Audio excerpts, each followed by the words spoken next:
নমস্কার বন্ধুরা, আমার চ্যানেলে তোমাদের সবাইকে স্বাগত। আজকে আমি খুবই সহজ আর সুস্বাদু একটা রেসিপি শেয়ার করব। ছোটো মাছের চচ্চড়ি গরম ভাতের সাথে খেতে একেবারে জমে যাবে। তাহলে চলো শুরু করা যাক। আমি মাছগুলোকে ধুয়ে ভেজে নিয়েছি। এবার মশলার সাথে মাছগুলোকে আবারও ভালো করে ভেজে নেব, যাতে মশলার সাথে মাছগুলো একেবারে মিলে যায়। আস্তে আস্তে এভাবে নাড়াচাড়া করে নেব।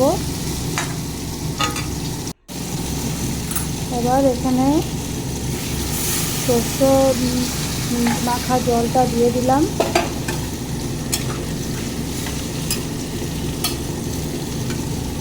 আবার এখানে 2 চামচ মতো সরষে দিয়ে দেব।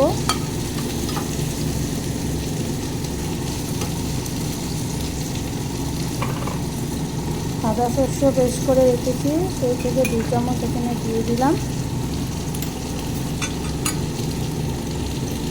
এই মাছটা হতে বেশি সময় লাগে না বন্ধুরা,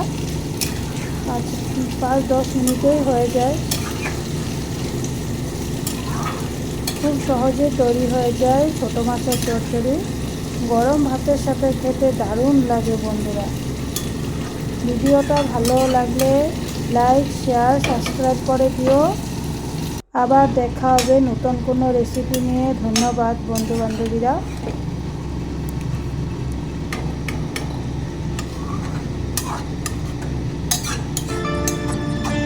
ভালো থেকো, সুস্থ থেকো।